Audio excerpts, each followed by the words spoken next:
ঘরের ভিতরে ঘুমন্ত দুই সন্তান আলুর খেতে বাবা মা শর্ট সার্কিটে আগুন, আতঙ্ক ছড়িয়ে পড়ে এলাকায়। সোমবার ভোর ৩টে নাগাদ স্বামী স্ত্রী ঘুমন্ত দুই সন্তানকে বাড়িতে রেখে মাঠে যায় আলু তোলার কাজে। সোমবার আনুমানিক ভোর ৫টা বাড়ির ভিতর থেকে কালো ধোঁয়ার কুণ্ডলি হুড়হুড় করে বেরিয়ে আসতে দেখে প্রতিবেশীরা তড়িঘড়ি ওই দম্পতিকে খবর দেয়। খবর পেয়ে ছুটে আসে দম্পতি এবং ততক্ষণে প্রতিবেশীরা লেগে যায় আগুন নেভানোর কাজে।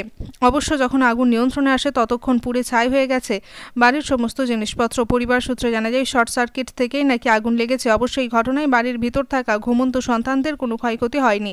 ঘটনাটি গোঘাটের বকুলতলা এলাকার। এই ঘটনাকে কেন্দ্র করে ব্যাপক চাঞ্চল্য ছড়িয়ে পড়ে এলাকায়। হুগলির গোঘাটের বকুলতলা থেকে সন্তোষ সাঁতরার রিপোর্ট, সময়ের সংবাদ।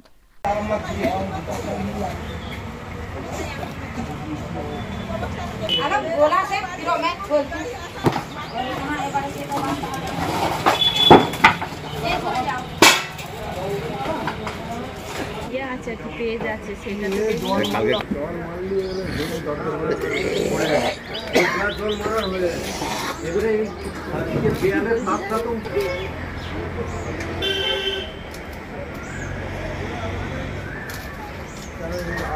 এখন দেখলেন এই ভয়াবহ দুর্ঘটনা? আমরা তো বাড়িতে ঘুমোচ্ছিলাম, তো আমরা দেখছি ধোঁয়া পেয়েছে, গন্ধ বেরোচ্ছে একটা, তবে দেখছি ধোঁয়া বেরোচ্ছে ঘরের পাশে, আমাদের বাড়ির পাশেই একেবারে। হ্যাঁ, এই ধোঁয়া বেরোচ্ছে, দিয়ে আবার আমরা তত্ত্বাবধানে আমার ছেলেদিকে ডাকি, দিয়ে আমাদের ছাদের ট্যাঙ্কে জল আছে, জল দিয়ে আবার অ্যাডভেস্টার ফেটে ভেঙে জল দিয়ে নিমাই, তারপরে থানা খবর দেওয়া হলো। কী করে আগুন লাগলো? ওরা তো বলছে যে টেবিল ফ্যান চলছিল, তার ইঁদুরে তার কেটে দিয়েছিল, দিয়ে সেই তার থেকে ওখানে ত্রিপল ছিল, ত্রিপল লেগে এটা হয়েছে। ওরা যেটা বলছে সেটা তো আমরা ভেতরে জানিনি। আমরা পাশে বাড়ি শর্ট সার্কিট ওরা বললো যেটা যে টেবিল ফ্যান চলছিল, ইঁদুরে তার কেটে দিয়েছিল। কটা নাগাদ লেগেছে এটা? ওটা কটা হবে, 5টা, 5:30 এরকম হবে। পুলিশ এসছে? পুলিশের থানা খবর দেওয়া হলো, পুলিশ এসেছে, থানা ফোন করি। দমকল বাহিনী? এবার থানা থেকে ওর ভাই তো দমকলে গাড়ি চালায়, এখানে নয় বিষ্ণুপুরে। ওর ভাইকে ওরা ফোন করেছিল, ওই যে গাড়ি আসছে মনে হচ্ছে, আওয়াজ পাচ্ছি। আপনারই পাশে বাড়িতে হয়েছে? হ্যাঁ, আপনার পাশে বাড়িতেই? আমার এবার পাশে বাড়ি বা পূর্ব দিকে বাড়িটা। তাহলে মাটি কারো কিছু ক্ষয়ক্ষতি হয়েছে নাকি? ক্ষয়ক্ষতি কারো কিছু হয় না, ছেলেগুলো উঠে পড়েছিল, কারো কিছু ক্ষয়ক্ষতি হয় না, এমনি জিনিসপত্রের ক্ষতি পুড়ে গেছে। আপনার নাম? আমার নাম সনাতন গড়াই। বাড়িতে ছিলাম না, ছেলে দুটো বাড়িতে ছিল।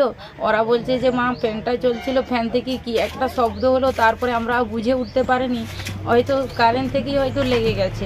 আমরা তো আর থাকিনি, এবার দেখিনি। আমরা ভাবছি যে নাহলে কী করে রাখবে, ছোট ছেলে, আমার দুটো ঘর বাড়িতে ছিল। এবার ও যখন ফোন করে আমরা এসে দেখছি চারদিকে আমার বাড়িতে আগুনে যেন জ্বলছে। এবার এই কুয়াশার সময় থেকে আর থাকবে, যতবার সব মানুষকে ডেকে জড়ো করে জল ফল দিয়ে নিমোনা হলো। নিমোনার পরে তারপরে ফায়ার ব্রিগেডকেও ফোন করা হয়েছিল, ওরাও মানে আসলো, আসার পরে তখন নিমোনা হয়ে গেছে। তারপরে আমাদের গোঘাট থেকেও সব আসছিল, থানা থেকেও সব আসছিল। আপনারা নিজেরা নিভিয়ে নিয়েছে? নিজেরা বলতে আমরা এই পাড়া পাশাপাশি লোকজন মিলে জড়ো করে জল দিয়ে নিমানা হয়েছে।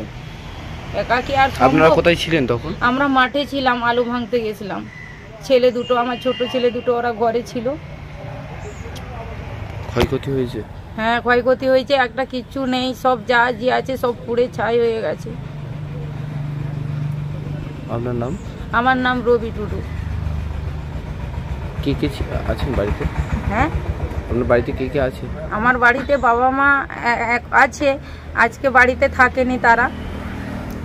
আর আমার স্বামী, আমরা দুজনে মাঠে চলে গেছিলাম, শুধু ছেলে দুটো ছিল, ওর কাকারা পাশের ঘরটাই ছিল। তারা উঠে তখন দেখে যে চারদিকে আগুন লেগে গেছে।